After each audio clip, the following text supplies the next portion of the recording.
Na-excite ako. Sabi ko, ayan na siya, makikita ko na. In fairness, very mabait. Makit pa talaga siya. Kasi nagre-recording ako. Ka-text ko pa sila, Aryan, yung glam team. Sabi ko, ang ganda-ganda niya. Gusto ko siya ma-meet. At pinapanood ko talaga sa PBB. Tapos pag-akyat, yes. Ini-expect ko yung parang, kung ano ka dun sa bahay. Kalog. At yung prank, pagdating mo dun, no, ganito.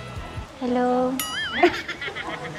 Sweet girl. Pagka first meet yun, me. Tapos tinanong ko si Aryan, ganyan ba talaga siya? Yung mahiyain? So, ang first impression ko, mahiyain. Mahihain ako pag first meet ko. Ako maldita? Oo. Ganon talaga. Pag hindi ako nakakangiti, sinasabi nila maldita. Pero hindi talaga. Siguro dahil sa eyes mo, ma.